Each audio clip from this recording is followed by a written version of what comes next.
বলে ইব্রাহিম এটা কেমন কথা? আওয়ালাম তুমিন, তুমি নবী মানুষ কি প্রশ্ন করলা? তোমার বিশ্বাস হয় না? আওয়ালাম তুমিন, বিশ্বাস হয় না? তুমি তো নবী, জানো জানো নবী নও, তুমি খলিল, তোমার বিশ্বাস হয় না? এটা কেমন প্রশ্ন?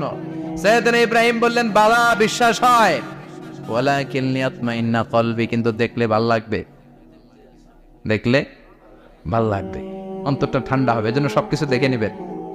বাজারে মাছ কেনার সময় কথা কয় না, কিভাবে নেবেন? মুরগি কেনার সময়, হ্যাঁ, সব কিছুর সময়, বিয়ে করার সময় কথা কয় না, শরম পাইছে, জোরে বলেন। বিয়ের সময় বিশ্বনী বলেছেন দেখে নাও, সুবহানাল্লাহ পড়েন, দেখে নাও, দেখে শুনে নাও, ক্লারিফিকেশন খুব দরকার। এইটা না থাকাতে সমাজে অনেক ভেজাল। কথাগুলো খেয়াল রাখবেন। রব্বি আরিনি কাইফা তুহিল মাউত, আল্লাহ তুমি নাকি মৃতকে জীবিত করো। আল্লাহ